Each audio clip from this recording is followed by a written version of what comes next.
مجبور شدیم فیلمو بعد 2 سال نشون بدیم، چون که کرونا بود، شرایط کرونا رو مملکت بود. اصلا سال 99 ما تقریبا هیچ اکرانی نداشتیم. فکرم کردیم فیلمو تو جشنواره ندیم که دیده نشه. الان این رونمایی برامون خیلی ارزشمنده.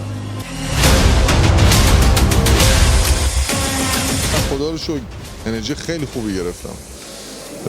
به نظرم اون حالی که میخواستم و نظرم گرفتم. دیدن جمعیت بعد از این همه وقت یه حس واقعا غریبیه، انگار خیلی وقت ندیدم این جمعیت رو و واقعا حس خوبیه. برام خیلی هیجان انگیزه. من تقریبا الان 2 ساله که نبودم بین همه، یعنی اولین باره که بعد 2 سال توی جمع شرکت میکنم. برای خودم که خیلی هیجان انگیزه. بعد از 2 سال تونستیم به هر حال فیلم گربه‌سیاه رو در وهله اول به پرده با مردم ببینیم و این لذتش رو چندین برابر کرد واسه ما. من این فیلم رو پیشنهاد میکنم برای تمامی سنین، میتونه جذاب باشه، علل خصوص برای همسن و سالای من خیلی بیشتر.